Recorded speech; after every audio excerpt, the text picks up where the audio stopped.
Hello everyone, welcome back to Real Reds Talk, an authentic football fan channel made in Manchester. This is Late Night Live with me, myself, and I, Nicholas McCabe. The topics, if you are on TikTok, are just behind me on the green screen. If you are watching on YouTube, these are your topics for Late Night Live. Mbuemo movement coming from Chris Wheeler and Nathan Salt. We'll get into that, and we'll get into the B and C options as well, and who you would pivot to if we don't manage to get this deal done. We'll also talk about Rasmus Højlund likely to leave, according to Laurie Whitwell, and a few other sources reporting on that as well. We've just had news coming in just before I was about to go live, actually, about Anthony Elanga being sold to Newcastle for 55 million quid, which means we get a bit of change, which is decent.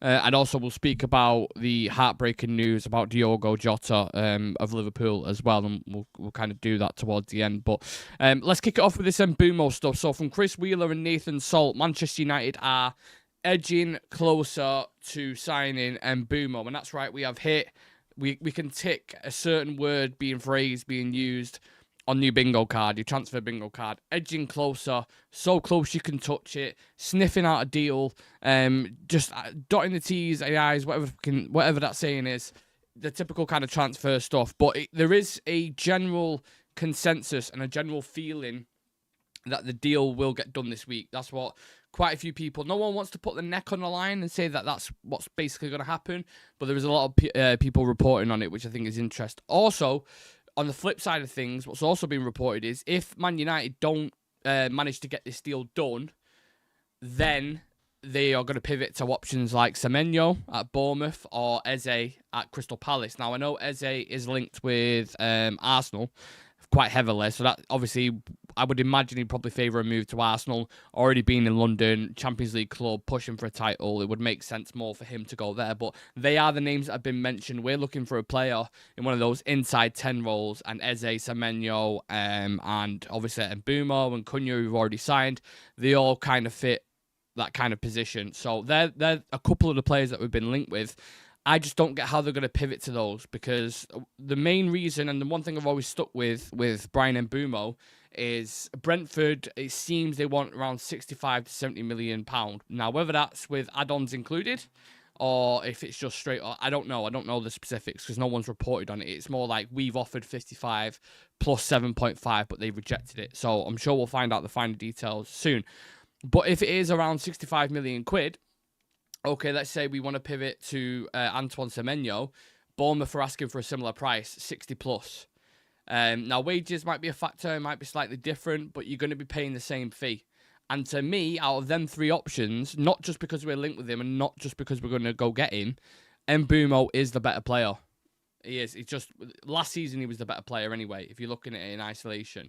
You can talk all you want about different kind of profiles, and you prefer Eze, and actually Antoine Semenyo would suit Amorim better, or whatever kind of avenue you want to go down. But just purely based on my opinion, I think Mbuemo is the best player out of the three, and I think is the best option. I think is someone who wants to go to Manchester United, so ideally you do what you can to get this deal done. Now, if they start going north of 70 million quid, then we need to have conversations and be like, okay, well, what's plan B, plan C? Is it Eze? Is it Semenyo? And how realistic are those deals going to be? Because we want to get these players in. Amorim has spoken about this, and it's been briefed by many journalists that we want to get him in before pre-season, and Amorim wants to work with the players. That's like critical for Amorim, especially with this kind of niche system that he uses. So if we don't manage to get this deal done, and it drags on, that's when I'll start getting worried. But I do think this week, towards probably tomorrow, we'll get some news on it. I was kind of expecting something today, but we've not had anything yet. So if you are in YouTube, in the comment section, let us know what you think. Same thing on TikTok as well. Just seen United's solid interest in Ollie Watkins. We did a show on Ollie Watkins, again, on our YouTube a couple of days ago when the news first broke. Watkins, just very quickly to give my take on it, I think United have made certain decisions around 29, 30-year-olds, e.g. Casemiro, for example, where we've spent 60 million quid and then we've given him £350,000 a week. And most people, even though Casemiro was okay last season, most people would consider that a massive mistake. So I don't want to personally go down the same route again, buying someone who's 29, 30 and then regretting it a couple of years down the line. I think it's tricky, though, because Ollie Watkins has proven on a consistent basis for the past 3-4 years, year in, year out, his goals and assists are always up there with some of the best. You know, just behind your Haalands, and talking about Mbuemo being good, he is there or thereabouts, 5th or 6th, 4th in the Premier League, like there. So he's consistent. Will he be interested in the move to Manchester United or not? I'm not entirely sure. At this point in his career, he'd probably want a bigger contract if he's going to sign a big one. But he is improving and he is scored consistently. And one thing that we've said on this channel is we need Premier League proven players who are going to deliver. Cunha fits that bill, and Mbuemo fits that bill, and Ollie Watkins fits that bill as well. And I don't see any other striker on the market at the moment who is more realistic, given because of everything that's like Osman's wages are just way too much. So that's not going to happen. Gyökeres has given Arsenal priority, so let's see if they get that deal done. Sesko or what's his name, Ekitike from Frankfurt are both risks and gambles and are going to cost as much as the other strikers that he's been linked with anyway. So the more you go down the list, you're more like maybe Ollie Watkins does make more sense, just maybe. But it's like it's weird calling it a stopgap because he's a quality player. But then it's like, well, when's the next player going to come through? When's the next striker we can have for years and still have a kind of sell-on thing after that? We tried that with Rasmus. Ten Hag got to a situation, didn't he, where he was like, right, well, what do you want to do? Do you want to go buy a Prem proven or do you want to go buy a youngster and build with him? And they made a collective decision to spend 70 million quid on Rasmus Højlund. And we all know how that's worked out. And I'll speak about Rasmus Højlund now. If we do get any live updates on Mbuemo, of course, we'll bring it to you. But yeah, so a couple of people reporting on this. Laurie Whitwell and Chris Wheeler, who obviously are both in the Man United press conferences, have relatively good links into the club. Manchester United are listening to offers for Rasmus Højlund, but most of the inquiries for him so far have been over loan moves. There is concrete interest from Inter Milan, which may develop into a permanent transfer/loan with an obligation to buy. Laurie Whitwell reporting that he's likely to leave.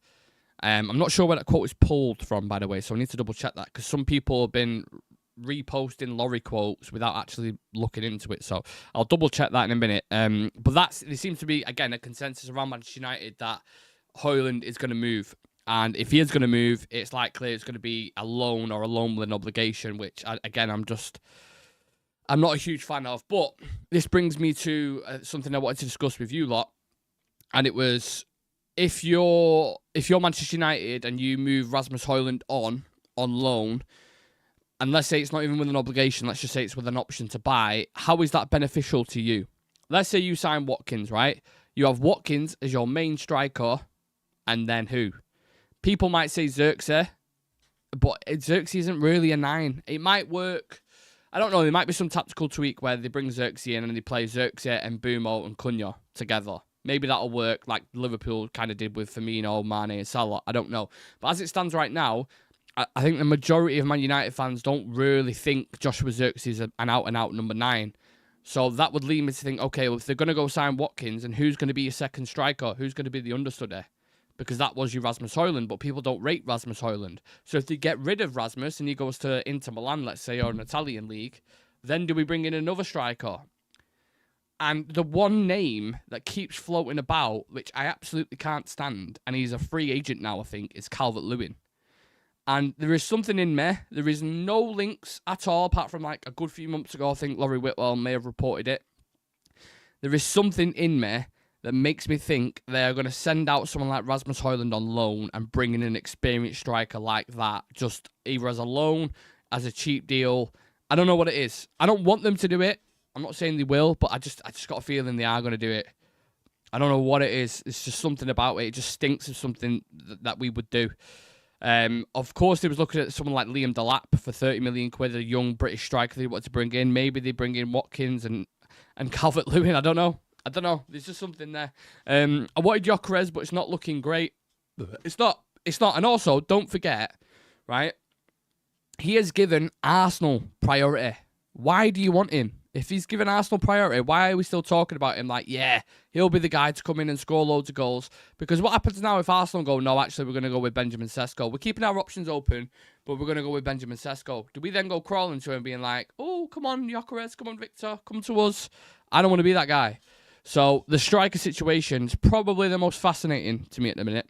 Mustafa saying Watkins is realistic, but not for 60. Too much. Is it too much? Is it too much?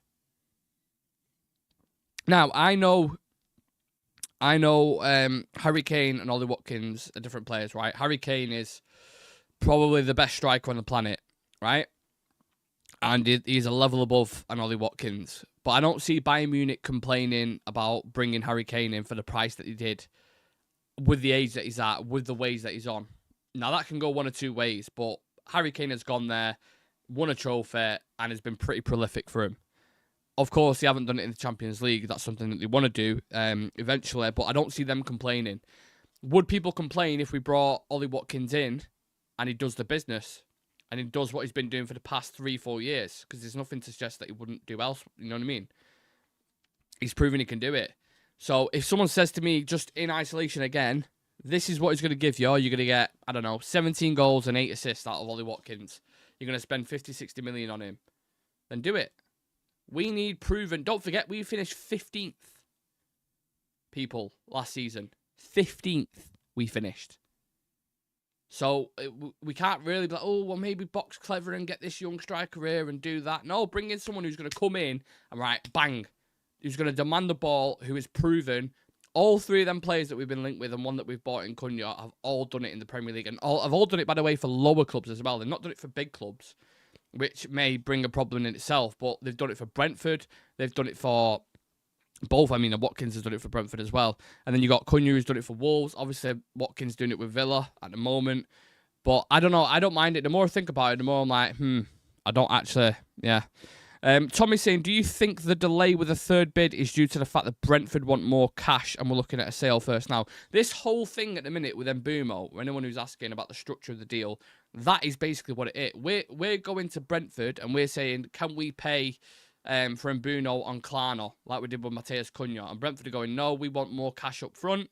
We want this, we want that, and the add-ons aren't sufficient enough. You need to tweak those. So that is what we're doing now. I think that what they're doing basically is they are structuring this deal. So when they go back in for this last time now, it's like, right, you either accept 60 plus 5 in add-ons or 7.5, whatever it's going to be.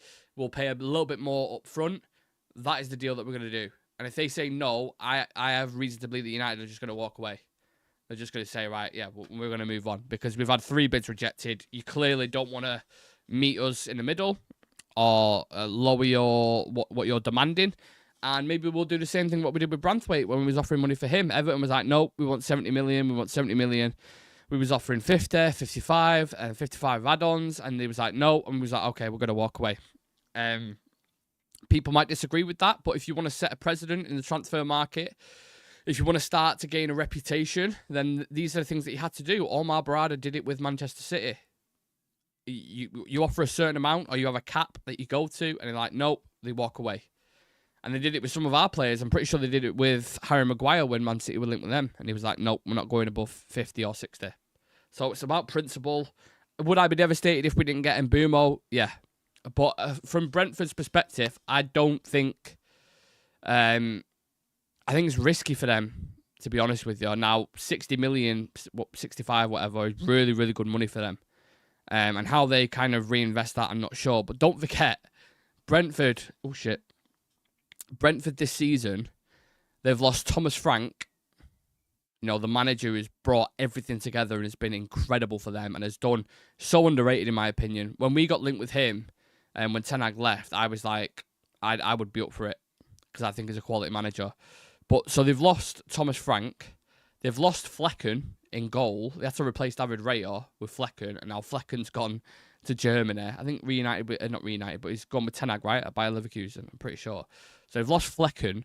They've lost Norgard, the captain, who, when he didn't play, they didn't win a single game last season, I don't think. So they've lost Norgard. And now they lost Ivan Toney the season before. Now they're going to lose Mbuemo as well. Like, you've taken the full spine out of their team there, pretty much.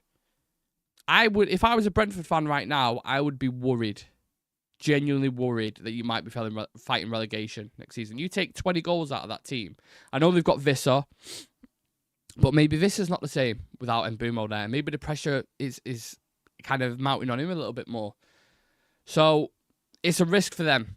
And it's right, okay, if we take this money for Mbuemo, what players can we bring in who might have a decent impact? I know they've got Kevin Shard and other players, and maybe the recruitment will save them. But just something, for me personally, I would be worried about Brentford. Don't know if there's any Brentford fans in the chat. Anyway, if you are just joining, please do smash a like on the video, subscribe to the channel. We're on 18,027 subs at the minute. If you're live on TikTok, you enjoy the content, check us out on YouTube. We're getting bigger and bigger and bigger. Brand new channel. I say brand new. We've been going for like a couple of years. But yeah, everything's popping off at the minute on socials. So drop us a follow on Instagram, X. And if you're already watching on TikTok, then you know where we're at. Let's dive in to this Anthony Elanga story, which literally just came out probably about 5 minutes before I went live. So, according to Fabrizio Romano, Newcastle are close to agreeing a fee for Anthony Elanga for £55 million. We have a 20% sell-on clause, which, when you do the math, it adds up to around £11 million. Journalists are reporting £8 million. I'm not sure if that's taxes involved, or I don't know if there's some weird numerical shenanigans ongoing, but it's around, let's just say, anywhere from 8 million to 11 million. Call it 10, just because we'll meet in the middle. See, at Brentford, I'm willing to, meet in the middle. Call it £10 million that we're going to make from that. I'm pretty sure Alvaro Fernandez as well is being linked with a move to Real Madrid. I think they're going to pay 40, 50, so we'll make money from that as well. You're looking at around 20, 25 million from sell-on clauses. How simple is that, by the way? Why have we never done this before? Under Murta, Arnold, Woodward. When we're selling a player, why has no one sat there in the boardroom when you're meeting with these agents and stuff and you're going, right, we'll sell him you for 20 million, but we want a 10% sell on? It's just like simple, isn't it? How has no one ever thought of this before? Greenwood, obviously the Greenwood situation is its own kind of thing, but with that 40% sell on, if we give him relatively cheap, he becomes a star in the league. You sell him on, we want a 40% sell on. So if they sell Greenwood now for 70 million, we're making a bit of change as well. It's just looking after yourselves. And if you think how money's being spent at the minute, those little 5, 10, 15, 20 millions, they all add up. So it's more money in our back pocket is what I'm trying to say. So Elanga as well, by the way, going for 55 million. I'm not sure if that's good for us either. Because maybe it gives Brentford more of a bargaining position, because what they're using at the minute is Cunha. They're saying, well, you paid 62 million for Cunha, you're giving him £150,000 a week, and you're giving him quite a bit of cash up front, even though some of it's in instalments. Are they going to then look at something like that Elanga deal and say like Elanga's not putting up the numbers nowhere near what Mbuemo's doing, and they're getting 55 for him? So we definitely want 65. We definitely want 70. I don't know. I think Elanga's done really, really well for Nottingham Forest. I think he fits the athleticism that Newcastle have in their team and how transitional they can be and how electric they can be. You think about Isaac, Elanga and Gordon. I mean, that is just fucking... It gives defenders nightmares. The pace in that team and the threat. I think is a really, really good fit for him, and they've wanted him for a while. They've been in for a bit, so I think it's a good deal. I think Elanga's done really well at Forest, but we make money from it regardless, whichever way you look at it. Maybe Nottingham Forest can use that money if you want to buy one of our wingers. We've got 4 to choose from: Jadon Sancho, Marcus Rashford, Anthony, Garnacho. Take your fucking pick, lads. Probably won't, because there's no way Forest could ever afford their wages. Genuinely.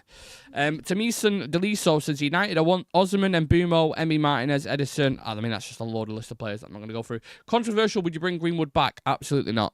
No. Absolutely not. No chance. That name and United should never be correlated again. If he goes off, and I think he's doing really well, obviously, in the French league with Marseille, go have a good career, recreate yourself. If you're a good person now, fantastic. But everything that happened with there, it's just, no. I would rather not revisit it, personally. Not for me. I don't get why there still seems to be some sort of obsession with it. People still ongoing. It's like the Qatar thing. Remember when we were linked with Qatar?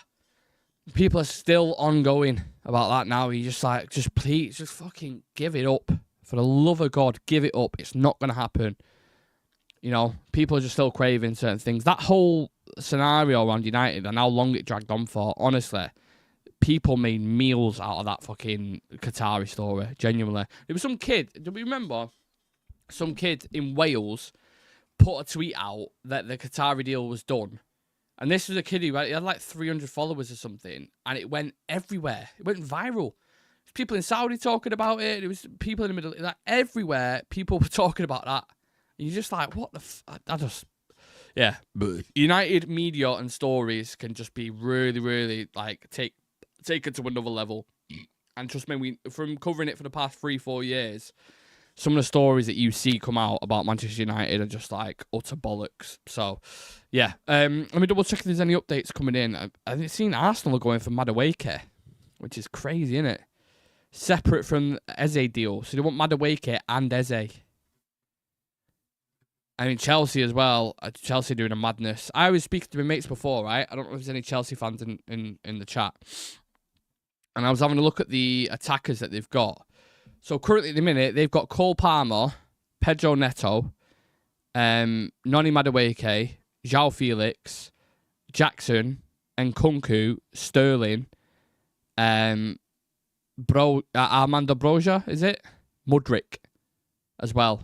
And João Pedro, sorry, they've just signed. Like, that is... How on earth are you going to keep all those players happy? And some of them have a bit of an ego, you know, so maybe that's why Madueke is looking for football or something. I'm not entirely sure. I don't know, but Chelsea's just doing a madness at the minute, aren't they? Absolutely crazy. Right, this last bit I want to get into something a lot more serious, which a lot of you people would have seen, obviously, of course, because the news broke this morning, that the Liverpool footballer Diogo Jota died in a car crash. The 28-year-old Portuguese forward died in the accident in the early hours of Thursday morning near Zamora in northwestern Spain. His brother, Andre Silva, as well, was also killed in the crash on the Rias Bajas Highway near Palacios de Sanabria, heading towards Benavente. So just before we wrap up tonight, I thought we'd take a moment, not as a Manchester United fan, but more as a human being, because news like this just hits different, doesn't it? Diogo Jota is more than just a footballer. He's a son, he's a teammate, he's a friend, and he is someone who, regardless of whatever team you support, brought joys to millions of fans, even if they wore a different shirt. Plenty of times when United played him, when he was at Molineux, when he was at Wolves, or even at Liverpool, like, he causes problems. Super, super talented player. And when you look at it on the surface, you know, we seem to spend so much time arguing about teams and performances and players as fans, but sometimes you forget actually how fragile life really, really is. So from everyone at Real Reds Talk on the channel, rest in peace to Diogo Jota and his brother, Andre Silva. And yeah, from the red side of Manchester, our thoughts are with his family, his teammates, and the entire football world, because news like that is incredibly sad. Incredibly, incredibly sad. And yeah, I'm sure when the season resumes and there's been a bit of grieving, I'm sure Anfield will be absolutely rocking, and you will never walk alone. So yeah, I just wanted to end the show on that tonight. And yeah, thank you everyone for watching. I'll catch you tomorrow.